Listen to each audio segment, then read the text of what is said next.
How do I start this video? Ah! So Dragon Maid is back, and you know what that means. Great animation and other things. While the first opening was catchy, I actually prefer the second one more. I'm sure a vast majority are watching this show, and I don't have to make a video over why and how it's appealing. This video is going to be different. We're going to look at how Karens view this show. Yes, they exist in anime too. If you're lost as to where this is going, let me explain. In the community I'm surrounded by, there's been talk about this show weekly over how bad this show actually is. While I do expect every anime not to be taken as the same as others, I feel like the reasoning behind the ones that oppose it seem ridiculous, and I'm here to share it. Kobayashi's Dragon Maid S. What does the S mean?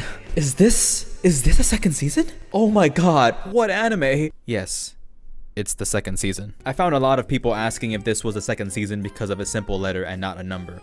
If only there was a way to check if this was a second season or not. Let's get down to fan service because it exists, and somehow, decades into anime and chill, people got nerfed into being sensitive towards it. I get it. I don't like yaoi, so I just stay away from it and drop it if I don't like it. Or just put a passive eye if it happens.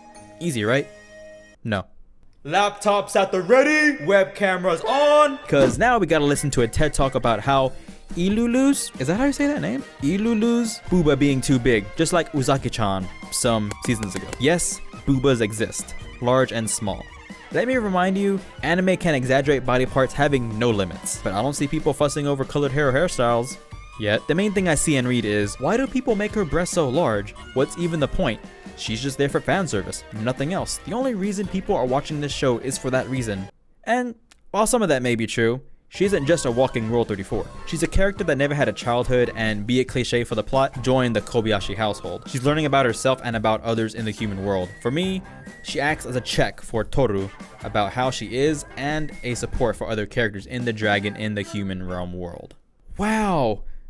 They're showing girls liking girls at a young age. I can't even watch this show anymore. Basically, Sakura going crazy for how cute Kana is. Again, for how cute she is. They're kids. Going back to anime being exaggerated, this is just another aspect. Then again, the captions I write for this show causes a lot of backlash, which may be the reason, but regardless. And yeah, there's hints that they may kiss, but never do. I'll believe it'll never cross that threshold. But no, because it looks like it, that means they did kiss, which means she wants to do the nasties, which leads to people saying don't watch it, which leads to Smooth Brain to continue bashing it. Let's talk about the main thing that brought this video up to light, and that's the relationship between Shota and Lukua. Hold on. Let me rephrase that, because relationship is too vulgar for some people, and that would mean that the boy and her are sexually active with one another, promoting pedophilia, leading to the cancellation of anime itself. I'm not going to pretend that things that Shota experiences with Lukua are wholesome or in any way pure as other dragon relationships. That sounded weird as hell.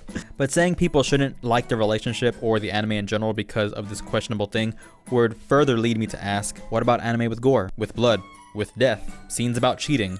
Stories about the main character becoming worse as a person, drugs, those things exist, and if I would think too hard about it, it's bad.